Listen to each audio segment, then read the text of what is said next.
இந்த மசாலா அந்த அரைச்ச மிக்சியை கொஞ்சம் நல்லா தண்ணி ஊற்றி அலசி ஊற்றிடலாம். இந்த மசாலா சேர்த்து நல்லா கிளறி விட்டுருக்கோம். ஸோ நல்லா அந்த எண்ணெய் பிரிஞ்சு வருது பாருங்கள். இன்னொரு கிளறி இந்த உருளைக்கிழங்கை போட்டுட்டு இங்கே விட்டுலாம். அந்த உருளைக்கிழங்குல கொஞ்சம் எண்ணெயாக தான் இருக்கும், அதனால தான் தாளிக்கிறப்போ ரொம்ப எண்ணெய் ஊற்றலை.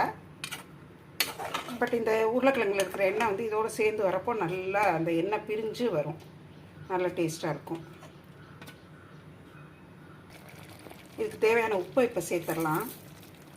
இன்னும் கொதிக்க தான் விட போகிறோம், அதனால் கல் உப்பு போடலாம். சப்போஸ் நீங்கள் லேட்டாக உப்பு போடுறதுன்னா டேபிள் சால்ட்டு போட்டுருங்க, ஏன்னா சேராது. இப்போ ஏன்னா இது நம்ம கிண்டி நம்ம கொதிக்க தான் ஒரு கொதி வர போகிறோம், அதனால் உப்பு நல்லா சேர்ந்துடும்.